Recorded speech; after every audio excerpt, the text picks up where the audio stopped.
कुरालाई जो निकै एउटा सामाजिक सञ्जाल तर विभिन्न मिडिया र विभिन्न पोस्टहरूले एकदमै सामाजिक सञ्जाल तातेको हुनाले म एउटा छोटो विश्लेषण आफ्नो कुरा राख्न चाहे। कस्तो लाग्छ मलाई कमेन्ट गर्नुहोला र मेरो विचारलाई पनि तपाईँले सम्बोधन गर्नुहुन्छ भन्ने आशावादी गर्दछु र सबैजनामा फेरि पनि नमस्कार टक्राउन चाहे। आदरणीय दाजुभाइ तथा दिदीबहिनी, देशदेखि विदेशमा हुनुभएका सबै नेपालीहरूमा नमस्कार भन्दै अहिले हाम्रो नेपालमा एकदमै चर्को विश्लेषण यो भइसकेको छ कि हर मान्छेमा मनमनै गइरहेको छ र हाम्रो राजनीतिकले कस्तो रूप लिइरहेको छ भनेर मान्छेहरूको एउटा मनमा जनताप्रतिको नेताप्रति अनि जनताप्रतिको आवाज जुन कुराहरूलाई उठिएको छ, जुन मनमा गएको कुराहरू छ, म विदेशमा भए पनि अब राम्रो रोजगार भएको भए नेपालमा 25,000सम्म जागिर पाएको भए हामी आफ्नो ज्यान बेचेर अर्काको देशमा श्रमिक र काम गर्न जानु नपर्थ्यो। हामीले 31 वर्षदेखि नेपाली काङ्ग्रेस, एमाले, माओवादी, साना ठुला दलहरूलाई सबैलाई हेर्दै आयौँ, जो नयाँलाई पनि हेर्दै आयौँ। अहिले हामीले 5-5 वर्षको लागि मैले भोट दिन नसक्ने मेरो परिवारले कुनै न कुनै पार्टीलाई भोट दिनुभयो होला। आज त्यो ठाउँमा पार्टीहरू पुग्नुभएको छ कि पक्षधर भएर काम गर्नु सक्नु भएन र अहिले त झन् अब मर्ने बेलामा हरियो काँक्रो भने जस्तो बुढेसकाल लागेर अब मर्ने बेला भइसकेको छ। राजनीतिक छोड्नुहुन्न, नेपाली जनतालाई नयाँ रूप दिनुभएको छैन। प्रधानमन्त्रीज्यू, नेकपा एमालेका अध्यक्ष केपी शर्मा ओलीज्यू, अब आम जनताले तपाईँहरूको विकासको लागि तपाईँहरूले विकास कस्तो गर्नुभयो भनेर तपाईँहरूको गफ सुन्नुपट्टिदेखि बाहेक अरू केही पनि सोच राख्नु भएन। तपाईँहरूको गफ सुन्ने अनि सोच्ने बस अब हुन्छ कि अरू अब भन्दा 10 वर्ष हुन्छ कि 5 वर्ष पछाडि हुन्छ कि भनेर हामीले मेरो परिवारले दिएको भोट होला, तपाईँहरूलाई दिएको भोट र तपाईँहरू जितेर त्यो ठाउँमा पुग्नुभएको खोइ त जनताको समस्या हेर्नुभएको कठैबाट। सबैभन्दा मलाई दुःख लाग्छ के भने नेपाललाई लोड सेडिङ 17देखि 18 घन्टासम्म हाम्रै ठाउँमा जाने लोड सेडिङ अहिले दिनमा कहिलेकाहीँ 1 घन्टा 2 घन्टा बत्ती जान्छ। किनभने अहिले एसियन हाइवेको काम भएकोले कहिलेकाहीँ लाइनको पोलहरू सार्नु परेको कारणले चाहिँ कहिलेकाहीँ लाइन जाने हुन्छ। होइन भने हाम्रो मोरङ, झापा, सुनसरी, इटरी धेरै ठाउँमा लाइन गएको मैले पाइनँ। पहिला 5-6 वर्ष अगाडि धेरैचोटि लाइन गएको पनि देखेको।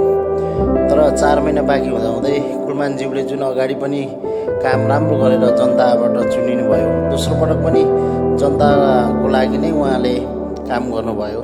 तर तपाईँहरूलाई अहिलेको जुन मान्छेहरू आउनुभएको छ, जुन संसदमा पैसाको खेलले उग्र भएर जानुभएको मान्छेले के विचारले त्यो विद्युतको काम गर्न सक्नुहुन्छ होला, आफ्नो आफ्नो विचार। तर युवा देश नबेची तपाईँहरूको ट्याक्स आउँदैन, ट्याक्सले तपाईँहरूलाई सेलरी पाउनु, तपाईँहरूले जब पाउनुहुन्न, भ्रष्टाचार गर्न पाउनुहुन्न। देशमा अहिले प्रत्येक 10,000 युवा बाहिरिएको छ। 1500देखि 2025 युवा विमानस्थलमा गएर सोध्नु भएको छ विदेश जाने मान्छेहरूलाई कतिमा गइस भनेर। 10,000को क्युबिट कार्ड दिएको हुन्छ चिट, अनि 2देखि 2.5 लाखसम्म तपाईँलाई पैसा तिरेर हिँड्नुपर्छ। मेन पावरले त्यस्तो धन्दाहरू चलाइरहेको छ। अनि यहाँ आएर 1000+300 हुन्छ सेलरी, जम्मा 35,000 रुपियाँ जागिर खानको लागि हामीले 2-2.5 लाख रुपियाँ तिरेर आउनुपर्ने हुन्छ। अहिले प्रायः त्यस्तै छ। धेरै जस्तो आएर फेरि राम्रो काम पाउने नपाउने भन्ने विषयमा हुन्छ। तर अँध्यारोबाट उज्यालोतर्फ लाँदै गर्नुभएको हनुमानज्यूलाई हटाएर तपाईँले अझै 4 महिना थियो जुन तपाईँहरूको बिचमा चढेको हडबड, तपाईँहरूले एकदेखि अर्कोलाई चुन्ने कामले खुब साह्रै नराम्रो गर्नुभयो क्या। एउटा भ्रष्टाचारी गर्नेहरू तपाईँहरूको पार्टीको बिहानै गएर बेलुका निस्किन पाउने, जो मान्छेलाई 5-6 महिनादेखि कुदाइराख्नु भएको छ, त्यो मान्छे जिन्दगीमा निस्किनै नहुने गरी तपाईँलाई अनुसन्धानको दायरामा ल्याउनुपर्ने। अहिले यस्तोले जनताले न्याय कहाँ पाउँछ? न्याय कहाँ दिएको छ जनतालाई? न्यायमा पनि राजनीतिक, न्यायपालिकामा पनि राजनीतिक। यस्तो विषयले देशमा तपाईँले रोजगार दिन्छु, यो दिन्छु भनेर तपाईँले 2500 मान्छेलाई 1000 मान्छेलाई रोजगार पाएँ भनेर एउटा न्युज आओस् त हामीलाई कस्तो गर्व लाग्दो रहेछ। 20,000 देखि 25,000 सेलरी ग्यारेन्टी गरेर तपाईँले रोजगार दिन सक्नुहुन्न नि।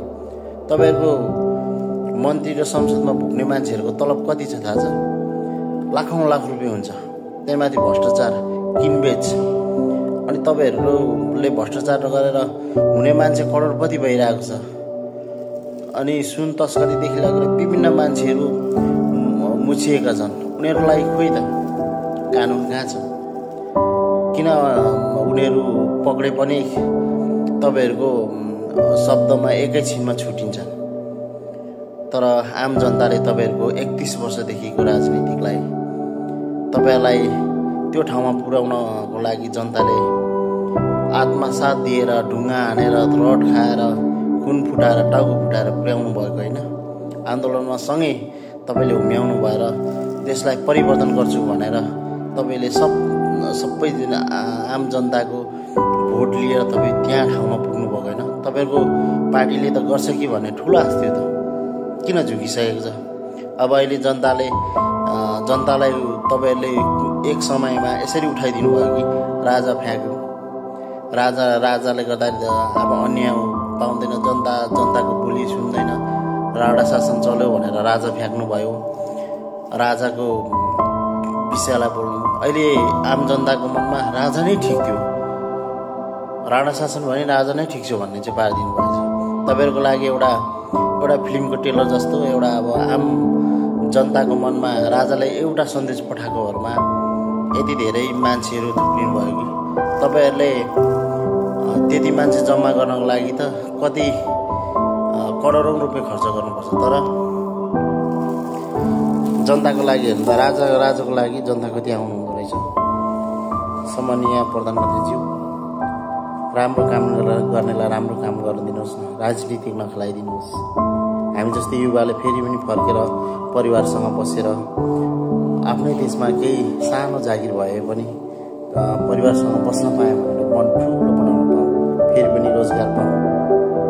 अहिले विदेशमा हिँडेको लगभग 10 वर्ष जस्तो भयो, आधा जीवन यहीँ बितिसकेको छ, केस फुलिसकेको हुन्छ, आफ्नो देशप्रतिको माया पनि मेटिसकेको हुन्छ। र सुनिदिनु पर्यो प्रधानमन्त्रीज्यू। र सम्माननीय प्रधानमन्त्रीज्यू, अब कान ठाडो पारेर सुन्ने बेला भएको छ, सुधिरिने मौका भएको छ। तपाईँले लगभग 1 देखि 2 महिनाभित्रमा काम गरेर देखाउनुहोस् त। तपाईँको हातमा सब थोक छ, हामी जनताको हातमा केही छैन। तपाईँले राम्रो काम गर्नु भने तपाईँलाई फेरि पनि आउँदो 84 मा चाहिँ भोट दिने काम म भएन नै मेरो परिवारले दिने काम हुन्छ। तपाईँले राम्रो काम गरेर देखाउनुहोस् प्रधानमन्त्रीज्यू। यो सन्देश म टाढाबाट भए पनि, हामी विदेशमा भए पनि, सबै विदेशमा बस्ने नेपाली दाजुभाइ दिदीबहिनीहरूको चासोको विषय पनि यही रहेको छ। यो भिडियो नबगाउनु होला, यो भिडियो प्रधानमन्त्रीसम्म पुर्याइदिनु भयो भने सबै मिडियाकर्मी साथीहरू, विभिन्न माध्यम चलाउने साथीहरूलाई फेरि पनि आभार गर्न चाहन्छु। एकचोटि यो क्लिप सुन्नुहोस्, मैले राखेको विचारको सम्वाद गर्नुहोस्। कति टाइममा मैले गल्ती बोलेछु भने मलाई माफ गरिदिनु होला। धन्यवाद। जय नेपाल।